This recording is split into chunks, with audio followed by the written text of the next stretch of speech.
Ranjit? Anything?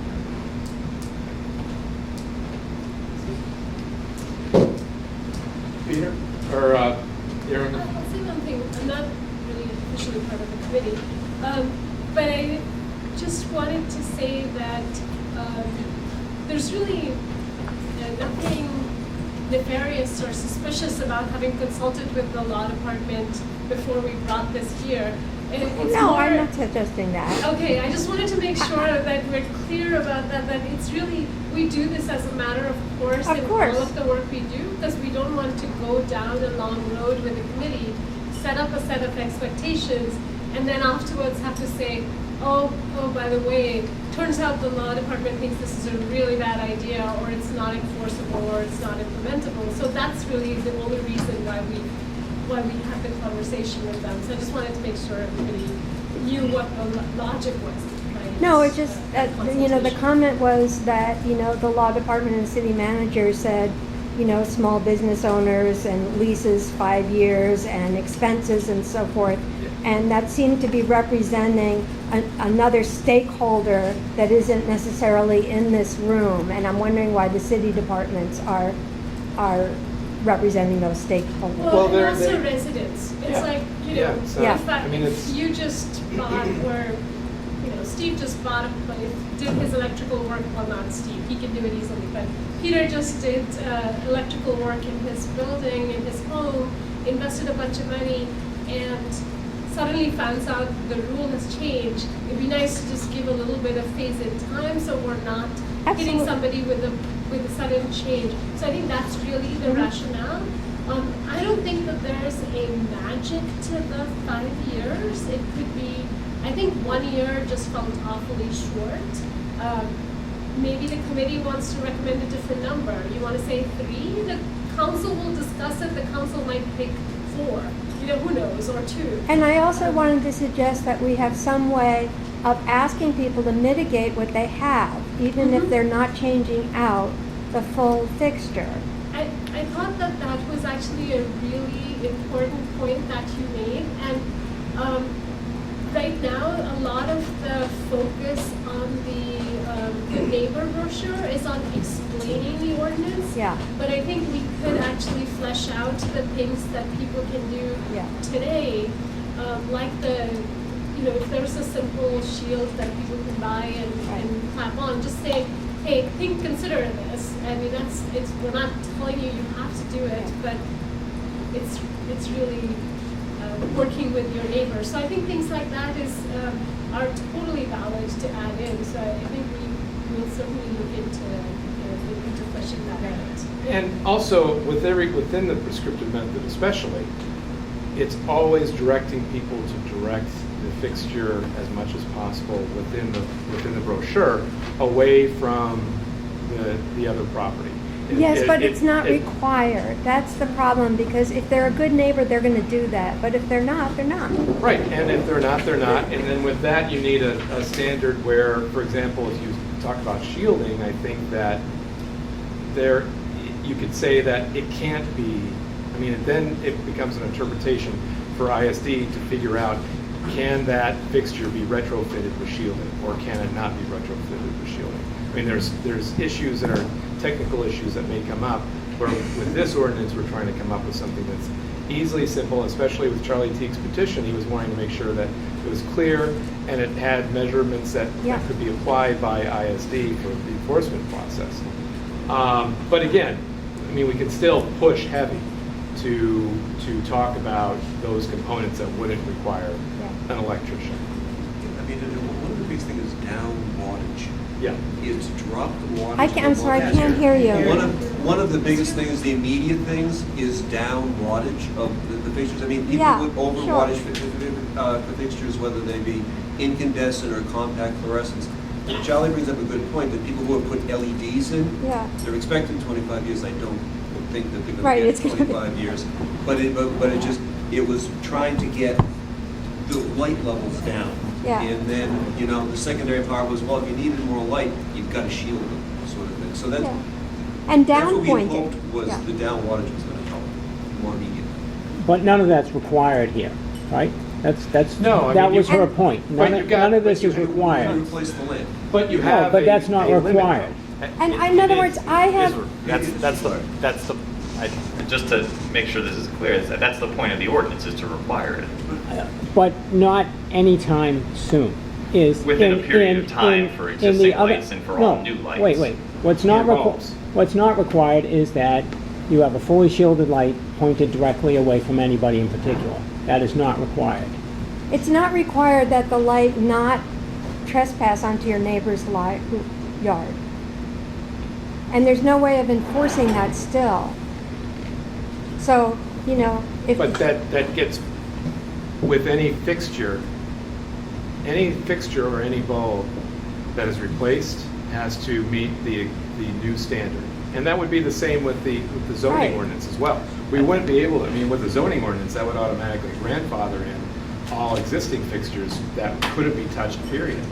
You raise a good point. I wanted to sort of comment on it. It has to do with the nature of what the prescriptive requirements are supposed to do and what they're supposed to be. What they're really supposed to be is something that anyone can follow Yeah. by saying, okay, where is the lighting located? Right. What's the wattage? Is it shielded or not shielded? Right. And then they can install it. I think if we were to have a more general standard saying, well, we're not going to tell you what you can install, but you can't have more than X number of lux at your property line, then it becomes a much more difficult standard for people to follow. Everyone would have to hire a lighting engineer to install a light outside their house. So I think that's the point of having a Right, having but a prescriptive, there- a clear standard. It's very clear, like to put into the brochure, for instance, or just say, if the cone of light should not be crossing over into your neighbor's yard, and whether it's shielding or the bulb or the directionality, that's fine. But if someone doesn't follow that, if refuses or doesn't care about it, then it seems to me that the neighbor should have a recourse to get someone to acknowledge that it's causing a problem. And right now, there's no way of doing that. We were going to go to Peter. Yep. So I think we're all experiencing, we're all relearning again, because we all know it already, how hard it is to write a simple standard that deals with a complex situation. Because, Cambridge really is a very diverse community, and it is a complex place, and this is a complex issue. I think the ordinance is probably fairly successful in dealing with the areas where complexity can be dealt with the help of lighting engineers and buildings that can afford to pay that. So I think that from the perspective that I come from to this group, I think the ordinance looks like it accomplishes one of my goals, which was not to unintentionally set some limits up that would preclude good lighting design on, larger buildings. I do think that I think the point I raised earlier about just looking at a single light fixture without thinking about how many light fixtures there can be is an issue that bears some thought. I don't know what the solution is to that in a simple ordinance, in a simple and easy to follow ordinance. I think a lot of it, as has been discussed, is about the education. I think this is a good first step. I think and I'm not quite sure how I would approve it, but I think it needs some more. I found myself in the hardware store, in the big box store last weekend, looking at all the different lights and saying, now, which one is it that I want? And so I think a little more information about color temperature and a little more information about. If I think of myself as being just a resident of the city of Cambridge, which I'm not, and I just sort of, a light bulb that is partially or not shielded can be 390 lumens and mounted 12 feet up. I'm not. It's tough. That doesn't sing to me as I read this brochure. And what I would hope that this brochure could be, and it may need to be more than the front and back, even have that little page, is something that inspires me to want to understand what the right thing is to do and to do it. Yes. so that, you know, the neighbor across the way from your backyard, you know, might be inspired to fix that light fixture. And I don't, this is a great first stab. I'm not sure it quite gets there yet. So, I guess those are my thoughts. Bob, thank you so much for everything that you said. I know that one of the I'm sorry. I just want to go See also. if we're working farther down the table. Come on. Thank you. Hello? Yeah. If you turn one off, I think the other one will not. Try again. Right, that's right. It's might be that one. No, put it on the other side of her so it faces away from the speaker.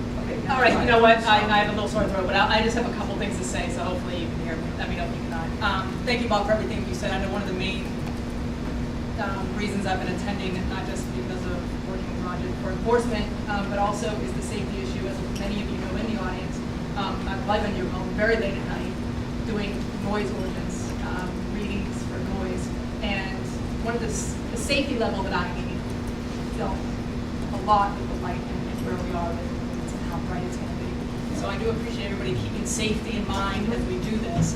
For the job that I do for women, sometimes it can be a little bit more nerve-wracking walking down the street than it is for some of the gentlemen. And I think we've all had that, Charlie, with when we walked down the street when we did our whole loop. And I was able to point out to you where you loved, oh my God, this is perfect. And at the same time, I was able to say, oh my God, I wouldn't walk down here, you know, late at night, you know. So I just want to thank the whole board and committee for keeping safety in mind for me and for the residents as well. Lenny, did you have anything that you wanted to mention? Well, again, I'll reinforce the last comments here, which is safety. What people call the police is about lack of lighting. That's when they call us, and you know, we go out, we take a look. We're asked for security surveys. Our officers are recommending more lighting, not necessarily how bright, lumens. You know, it's about the safety factor. We were chatting earlier.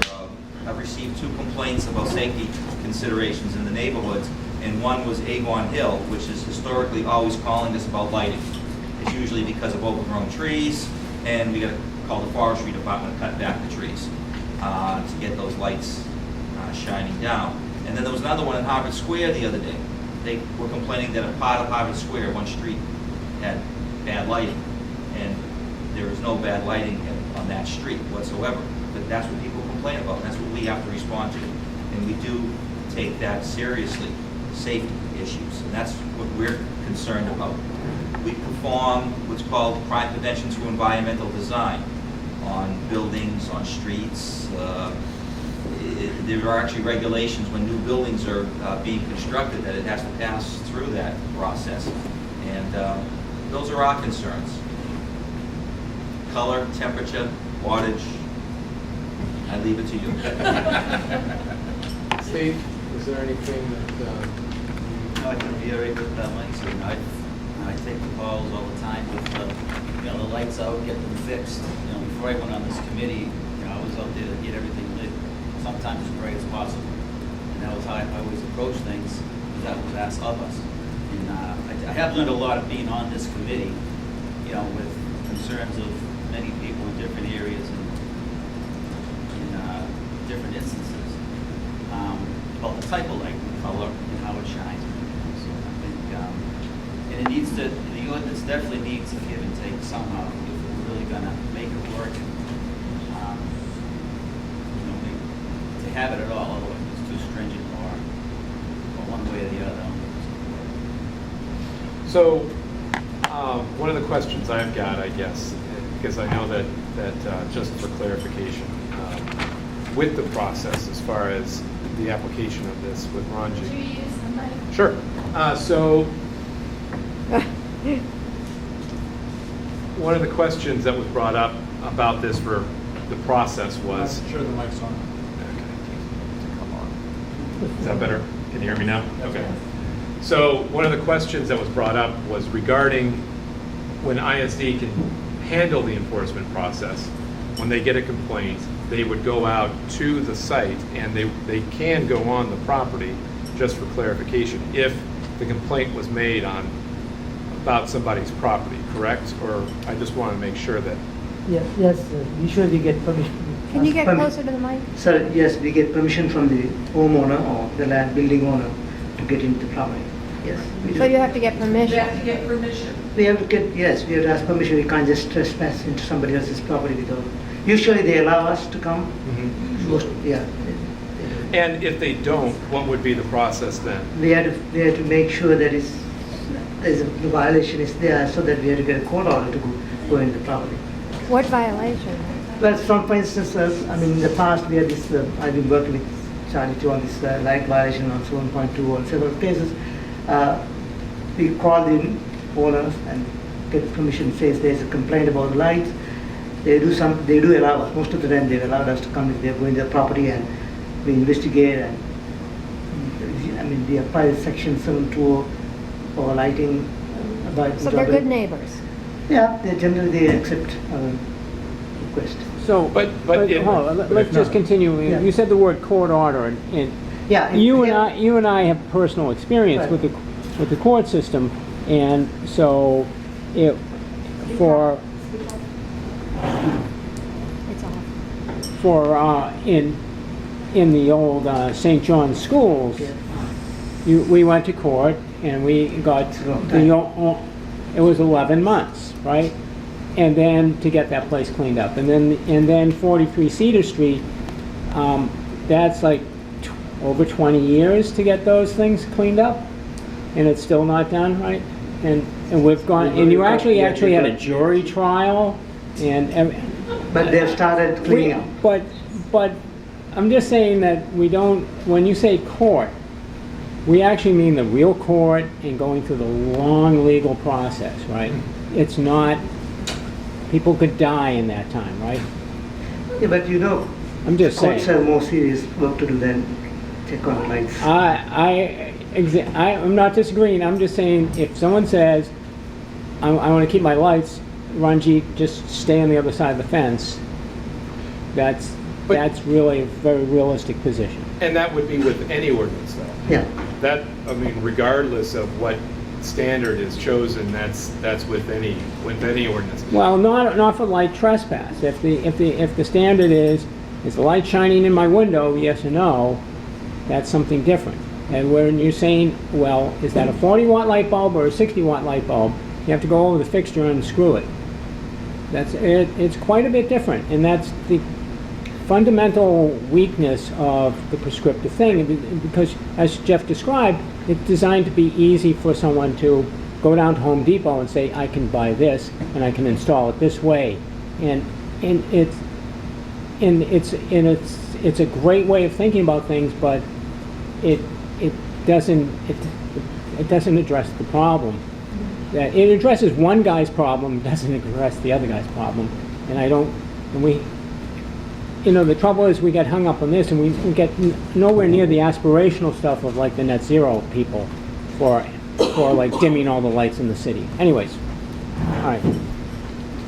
Thank you, Ranjit.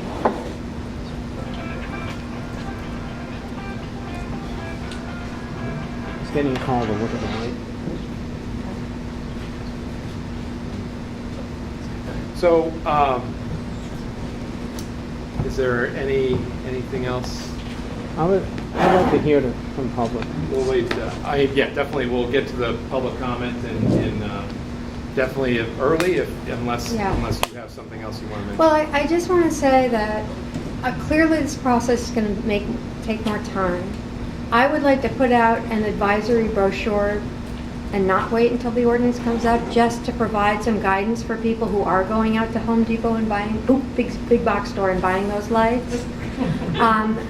To help the good neighbor thing. I am really concerned that once this starts going through city council, that people will rush out and get licenses to, get things that aren't so great.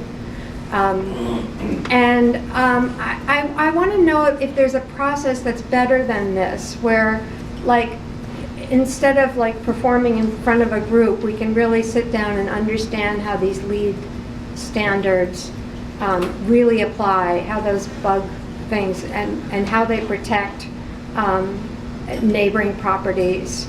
I want to say to Andrea and to Lenny and Steve that we're all for safety and security, and what I was trying to say in my presentation is that overlighting can reduce safety and security by causing glare. And I've been in a situation many times where I've been blinded by a light and could not see if someone was approaching me, or what else was happening in an area that I was in, because my eyes were blinded. So I think we really all share. We're all looking for a solution that does really increase safety and security for everyone, as well as reduce energy consumption and be something that we can enforce. Thank you. So I just want to know, I mean, some of the provisions in this ordinance have come up. I saw them in the May ordinance, I saw them in the August one. They don't seem to change, and our understanding of them doesn't seem to change after these meetings. So I feel like we just need to have maybe more effective conversations. And I really hope we get to hear from Ken Taylor, because I know that he's done a lot of work thinking about the lighting environment here. Thank you. Anybody else? Okay, so we'll go ahead with public comment. Let me turn the lights on. Then we'll transfer it around. So who would like to go first? Pass it down.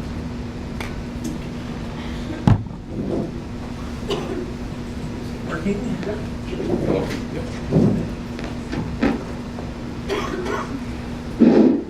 I'm Ken Taylor. I have sat in on the lighting task force meetings since December 2013.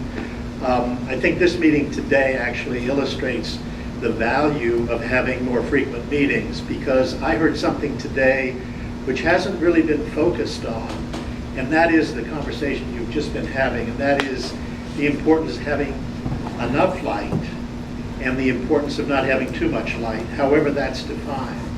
Now, one of the things that I think I would be interested in hearing members of the task force comment on, if there are any comments, is the purpose in the ordinance of the ordinance. And what's drafted says the intent being to permit an amount of outdoor lighting that is appropriate to allow for the safe use and enjoyment of outdoor areas, while also mitigating potential nuisance in the form of light trespass and glare to abutters and the public at large, reducing light pollution and promoting energy conservation. I think that's a reasonable statement, but I'd be interested if everybody on the task force thinks that's the right statement for this. Apart from this, I think there are a lot of the minor points that I have, light color and all of that, I have interest in, but I think at this point, it's important to address the whole issue of lighting levels. And this came home to me in particular. I've been very much interested in lighting of buildings and monuments in the city and trying to promote that. And have been working with the Harvard Placemaking Group in order to try to highlight what's unique about places in Cambridge. Earlier this month, I spent 10 days in Paris photographing the city at night. And it was a revelation to me, because they do wonderful lighting with very little lights, very few lights by comparison. The general lighting level in Paris, I would say, there's no way I could quantify it, but I would say might be 50% of what it is in Cambridge. I came back to Cambridge and did the same exercise in Harvard Square immediately after I got back, and I've documented this, and I have PowerPoint presentations to show people who are interested. But the thing that struck me was that Paris is as safe as Cambridge. It has as much crime as Cambridge. I have friends who live on relatively dark-looking streets. They seem to be quite comfortable with it. the upshot of it all is that it raises the question in my mind is what is the right level of lighting for the city? Now, the street light program, I think, is a wonderful resource for the city because the city has put in lighting controls that allow 35, 70, and 100%. And that actually allows the city to test out water comfortable lighting levels, and you're already doing that, Steve, I know. One of the things that I get very concerned about places like Harvard Square is that the Acorn lights have direct glare, and they pretty much blind you to what the Harvard Square is. Now we're putting in new lights, and they have cutoff, and they have different temperature, and that will be an improvement. But they also have dimming controls, and I think that will be an enormous asset to try to figure out what the right level of lighting is.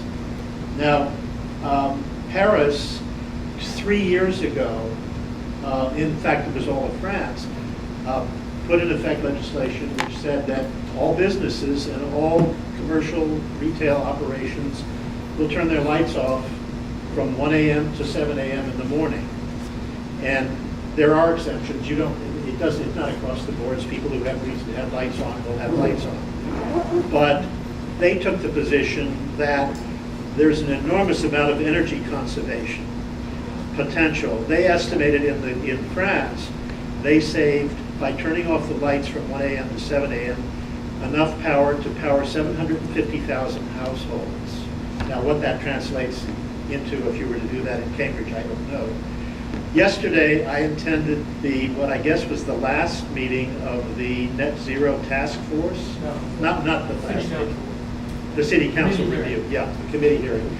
And I was enormously impressed by what a fantastic job they've done in laying out a plan for 40 years to reduce energy to 80% of the current level by 2050, if I got the numbers right. And they had a similar task force to you. They had apparently fairly intensive communication. They had mutual goals, and they have apparently come out the other end of this with everybody being quite happy. And I think that's a real goal for this group as well. I don't know, I myself don't know what the right answer. I tend to favor lower light levels and warmer lights of 3,500 rather than 4,000 or more, but that's something the committee will, the task force and the city will decide. But I think it's probably, there's an opportunity here to actually test out some of these things. Steve, I guess you put in an installation the other night which showed what the lumen levels were and photographed that, and Chris, you sent those out, and those were extraordinarily helpful. But in my mind, it showed that those light levels are much too high. They could be a lot lower than that. Upper level of what could be. That's the upper level, but if that's, we say you can do up to that, they're much higher than they need to be, I think. But now that's a matter of, everyone has a different opinion about that. So all I'm saying is, and I made comments yesterday to the Net Zero Task Force, is that it would be, I think, extraordinarily beneficial if there could be some interaction between the two task forces, so the energy conservation potential of the lighting ordinance could actually be realized so that the whole city benefits. And we also eliminate problems that are bugging people, as they have. So I won't monopolize more time, but those are just my observations. I think this is, for the task force members, I think it's a very difficult task that you've taken on, but it'll be very rewarding when you get it done and get it right. So just let me real quick comment on that too. The ordinance that we're proposing does not preclude any of the conversations that were held at the Net Zero Task Force. That is an ongoing process that will be implemented in conjunction with whatever ordinances, whether they be the lighting task force, whether they be any other energy saving or environmental ordinances that would be enacted. Those would all be in conjunction with the Net Zero Task Force. Well, one comment now, Paris enacted this legislation 3 years ago, in 2013. The city of New York has on the table right now a very similar ordinance, and it's going to be done all over. So I think it ought to be on the agenda here to see whether in Cambridge that makes any sense or is feasible. I'm Ed Abrams from 81st Street, and I agree with everything that Ken says. That the light levels in Cambridge right now in public lighting is just way too high and way too cold. The LED streetlight program, it's really been a disaster, frankly, for. But Ed, we're not, the streetlights are not in part of this. Please let me talk about it. It's important. I wish, what I don't understand is why, and this is a great process where there's a citizen panel and a lot of study going into lighting from private buildings. Why wasn't this done for public lighting? And I think it needs to be re-examined. And let me talk about the effect it has had on me. I don't think I've had a good night's sleep since the LED streetlights were installed in my neighborhood. There's a lot of. So if you want to relate it to. I'd like to put this on the record that this is having a tremendous negative personal impact on my life and on my sleep.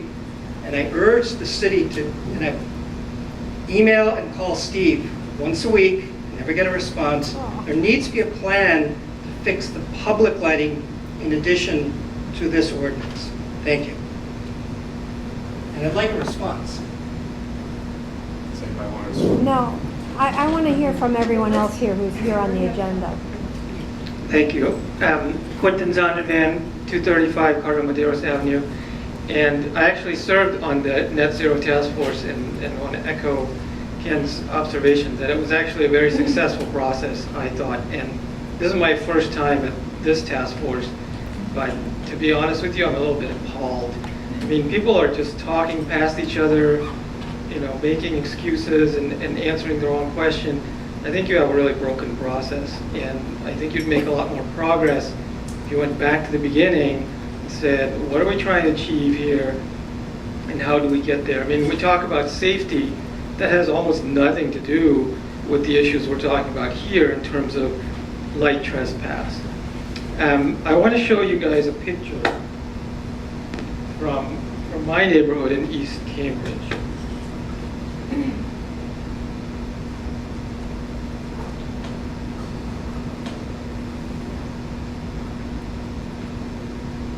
So this building is 1 Kendall Square, and it's diagonal across the street from my house. And I want you to notice two things. One is that it has these spotlights that are shining straight up into the night sky. Accomplishes absolutely nothing. And if your ordinance was adopted, the only thing you could do about it is say, well, they have to put weaker lights in there, maybe. I don't know what the lumens are. I don't understand lumens, but if these lights are too bright for the ordinance, then they could put in less bright lights and they would be in full compliance.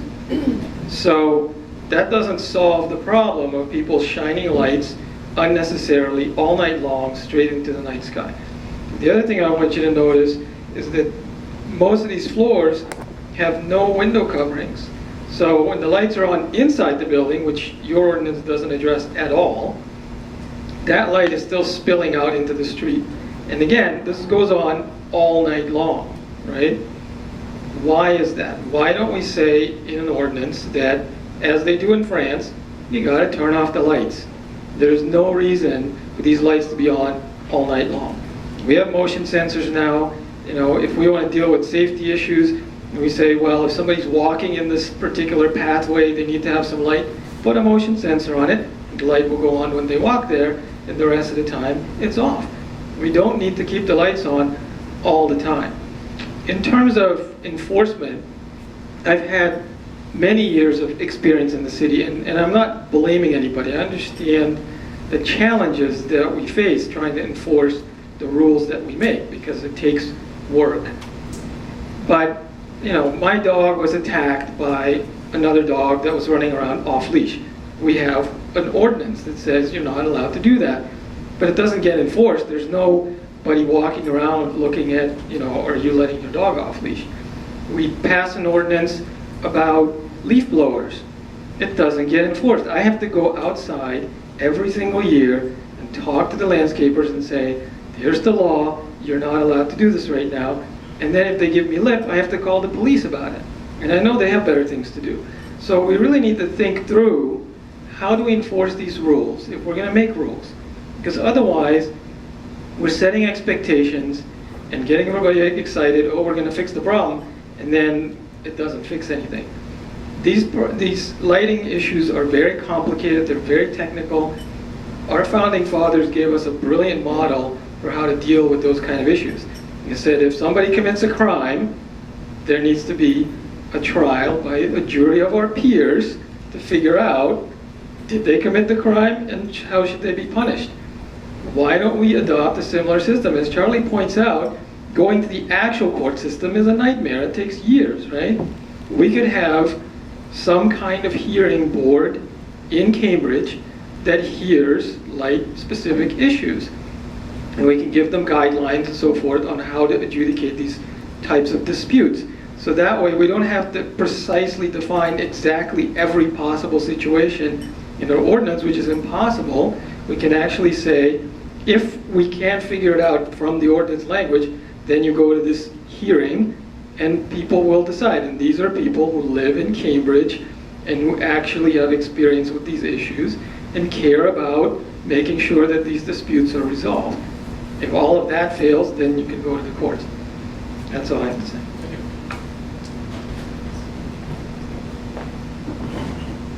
Hi, my name is Susan Ringler. I live at 604 Green Street in Riverside. I like a lot of what Quinton said. We have way too much light in this city, and we really need to think about what we want Cambridge to be, and it's getting more and more built up, and it's going to get more and more. I personally think that we should not allow any up-pointing lights. Absolutely zero. There should not 1%, not a half of 1%. No. It's absolutely, we don't need it. It doesn't conserve energy. It's lousy for everybody. Kids can't see stars. Forget it. No.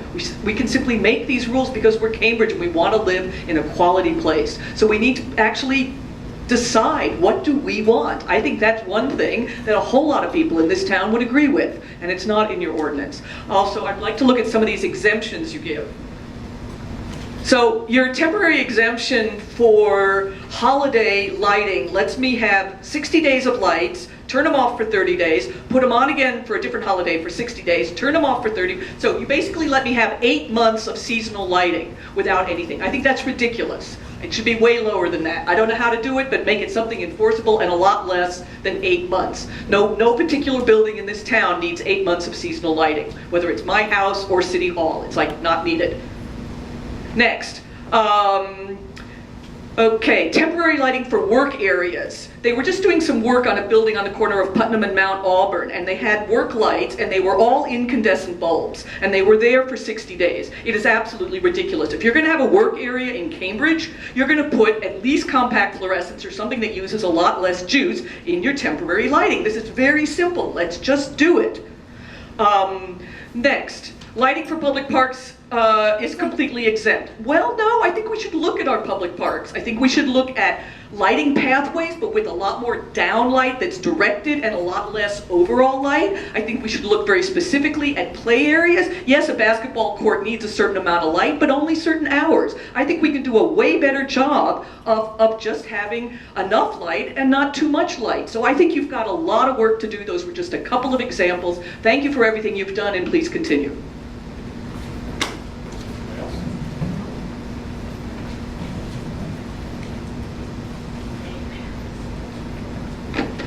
My name's Marilyn Wellens. I live at 651 Green Street.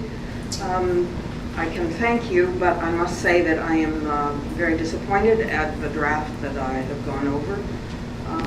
And I asked myself, how could things have come to this? And part of my answer is that you all are under the auspices of Cambridge Community Development, which of course is appropriate.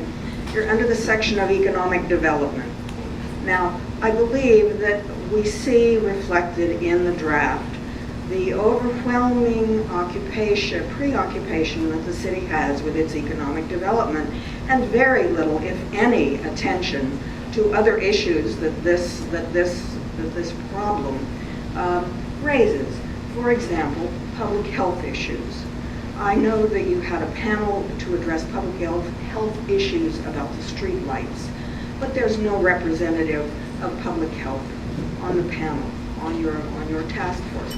You have industry representatives who are of course consultants because that's their job, and they have the expertise to deal with the major projects that the city is after.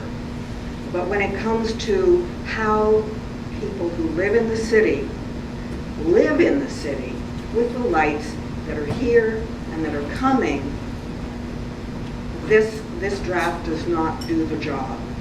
And for example, enforcement. I note that enforcement, if I read it correctly, follows the lines of enforcement of the noise ordinance. We know how inadequate that enforcement is because the city has to go to court to levy the fines of $300 a day for violations of the noise ordinance. How willing is the city to do that? It hasn't been very willing at all. And we've heard about the delays through the court system, so you don't have a remedy even if the city does sue. And for exemptions, for example, we have the King School Playground, we have other playgrounds. Are they supposed to be exempt? Do you really believe that the people who live around them, including the children, are not exposed to light pollution and are not affected by the adverse effects of light pollution, which include inability to learn, disadvantages in concentrating, depression. There are all kinds of public health issues, and most recently I learned that interrupted sleep is correlated via beta amyloids to Alzheimer's disease. So I encourage you to look into that and to see this as a public health issue. And in that respect, as has been pointed out before, indoor sources of light are also sources of pollution. Now, you have circulated the City Council's policy order, and it only refers to outdoor sources, and it's very clear that the title of this ordinance is outdoor sources. Now, does this lead me to believe, or should I infer that an indoor lighting ordinance is forthcoming? I don't think so. And even if it were, given the example of what you've come up with for the outdoor sources, I'm really not encouraged. So, you know, I wish I could end on a positive note. I thank you for your work. You know, I don't think anybody has bad intentions, but this is another example of how organizations work for their own purposes. And we have an organization, a city government set up right now, intent on maximizing economic development. And if the residents suffer, that's sort of too bad, because the idea is if you don't like it here, you can sell your house for a very good price and leave. Thank you. Anybody else? Right.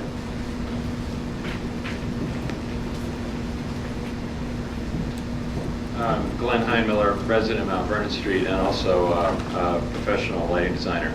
I just want to comment on some of the concerns that some of the task force members expressed about the prescriptive method that's in there, that you know, the concern that it will not actually provide control of light trespass. I mean, what Carol and Charlie were talking about.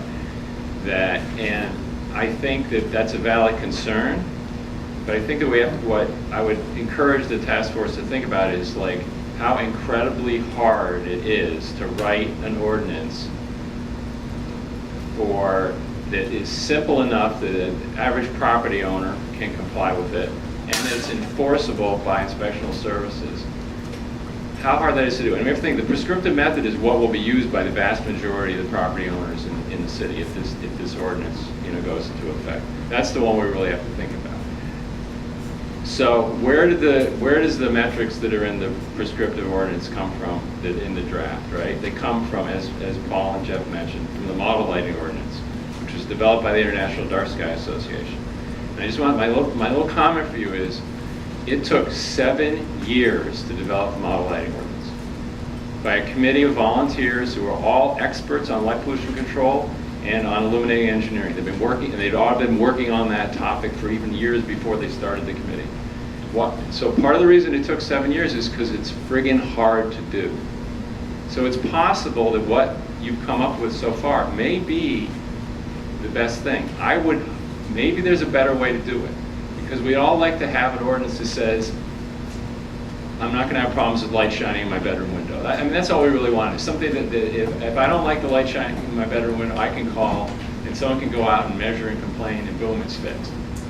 That's really hard to do in a way that's easy to comply with and enforceable. So, you know, maybe you can spend another couple years working on this and come up with a way to do it. I would think that'd be fantastic, because all of us who've been working on light pollution control would love to have a better, even better method. But this may be the best you can do.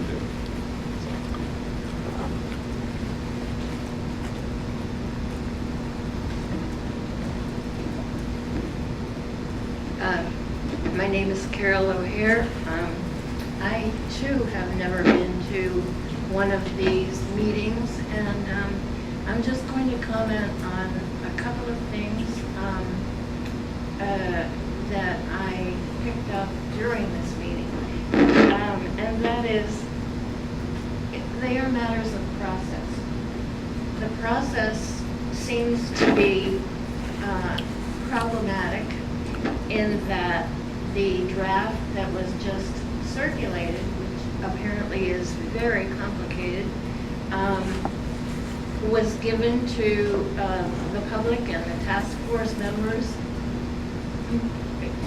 days, was it, before this meeting?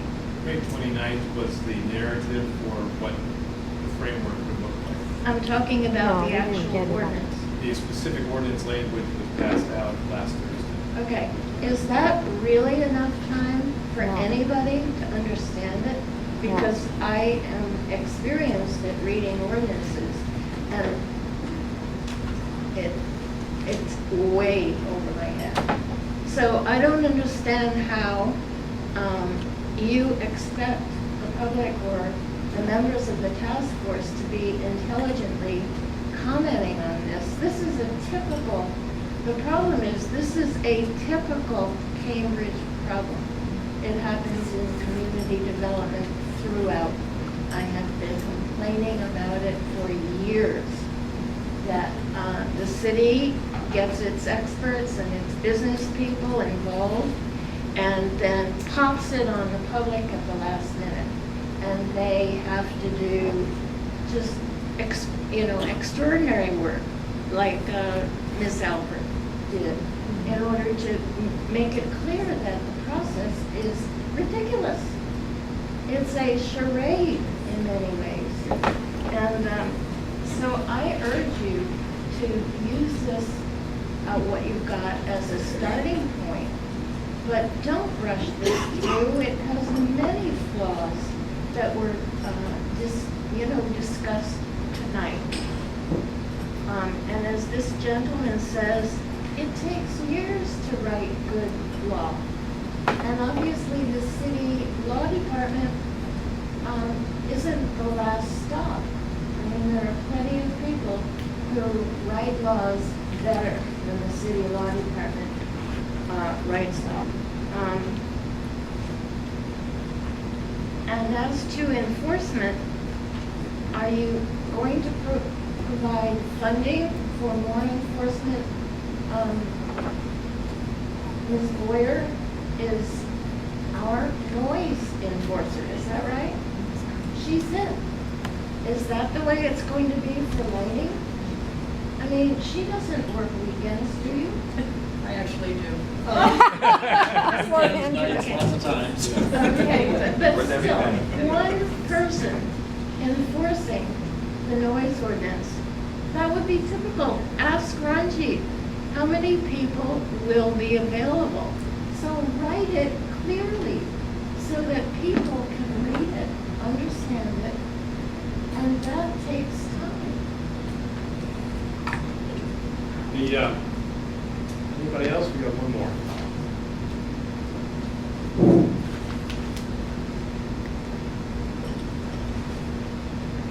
So my name's Phil Wellens. I live at 651 Green Street. I'd just like to pick up on a couple things that have been said and have been said much better than I could do. One of them is the process. It is shocking. I thought that you all had met somehow or communicated somehow in the interim between the last session we came to see and this one, and now it sounds as though you hadn't. And if that's true, I don't know how you can do your work. Your work comes across as so complicated. So that's one thing I'd say. The other thing is enforcement. I was thinking that the police department only hears about light for a certain reason. I understand that. We would never call the police department if we had a light problem. It's just not. It's not in the rules. Maybe it should be. I'm not sure it should be. Maybe there should be some other group that does this, but there should be somebody who does it. Certainly when there's a sound problem, I would never call the police. I know who to call, but I also know how limited her resources are, Andrea's resources are. So if you're going to do the same thing with lighting that you do with sound, I would suggest you don't waste your time. It's a big, big issue. And if you're going to have something that can't be enforced, I'll only say that in my field, which is international finance, regulators around the world wrote rules that got more and more complicated for decades. They just didn't figure out how to enforce them. And the biggest issue was enforcement. I think you're going to discover that that's your biggest issue, enforcement. All right. Thanks everybody for coming out tonight. As it comes to the next steps for this process, I think the best way to handle that would be for the task force members, if they have specific recommendations on what they would like to see take place, if there's, with the changes that would be proposed with the existing draft as we have it. What are some of the other additions that you would like to see? I think we've talked about a number of different subjective terms. We have outlined definitions. If there's some of the definitions that you have concerns about, please let us know about that as well. If there's lumen limits or levels that you've got concerns about, I think it would be important for us to hear that as well, so that we can move this process forward. I think that there's the framework itself is still manageable from the prescriptive method, in that it's something that's easy to administer and easy for property owners to follow, as well as ISD to enforce. However, some of the standards, it sounds like, and some of the components that you have concerns about, please email those to me, and we can make changes to it as those come in, and then meet again to discuss the next draft and see if that meets the expectations of the committee members. I just want to say, I think it's a great thing where it's easy for a homeowner to follow the prescriptive. I think it's impossible to enforce. So. Okay. So with that, if you could, thank you for coming out, and if you could send me any additional comments, please do. We will contact you when the next meeting is scheduled. Jeff, it took me a long time to process it, but I did really like that map of the lead zone. You know, it's different than the actual lead zone, right? But you essentially made lead can go here. And I thought that was. It took me a long time for me to get it, you know, because you came in a meeting. But months later, I said that's probably the right direction. Yeah, we talked about that because we had first started with a prescriptive standard that had, or a performance, I keep getting the term mixed up. Right. But a performance standard that was different in some districts and then other districts, and they kind of moved off that to the lead standard. Well, I'm not really an expert on the lead Well, standard. Peter Calkins is going, now I have to train up people for the specific Cambridge standard, rather than hiring my team that we have work all over the country to do the lead standard. It made a lot of sense. I don't understand the lead standard at all. So I really don't want it in my neighborhood, but you made this map, and I'm looking at it, I'm going, I don't care. If you want to do that in Kendall Square, fine with me. Yeah, that was the idea. So I don't know. I'll check on that. I was also not an expert on peat, so I didn't really know enough to comment on it. But I'll check and see what I can find out about how those different zones work. It's sort of fascinating that it's a lead zone, and then there's lead zones, right? And the lead itself zones, which is almost the same map, because you can go because they were saying 2 lux for suburban. And I would say Avon Hill suburban, right? And then they said no, but you see what I mean is that and then the commercial is Times Square, right? And so I'm going, that map is almost your map. Probably is. I mean, I would imagine. But your map actually just went back to the Cambridge zoning ordinance,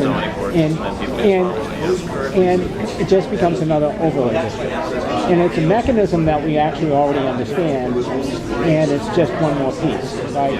So it took me a long time to understand the genius of that, because it looked complicated, but at its core it was simple. Yeah, I don't know if there's much genius to it. It's simple just, to you and me, right? It's not simple to everybody else. Using something that we already That's right. Using a tool we already use every day. In Cambridge, but that's the balance. You have something you use in Cambridge, but then there's something that people use. But we're using. No, I'm just saying the overlay district concept is a zoning thing that we use every day, and then lead is where other people use it every day, right? And now we're just sort of glomming them together. But so I was thinking of I like the idea of using the zoning districts rather than the lead zones. Does that make sense? Why don't you suggest that? I told Peter Calkins, I said, when I really meditated on it, I don't care about Kendall Square. I care about where people live. Now, we're going to, of course, move some people into Kendall Square, but the people who have gone to the Ames Street meeting says that the Ames Street business plan is that people reside there like 6 months. It's basically a hotel, So, I think that's the idea, that when you have smaller apartments. Right, but it's not a place for long-term Cambridge residents. Yeah.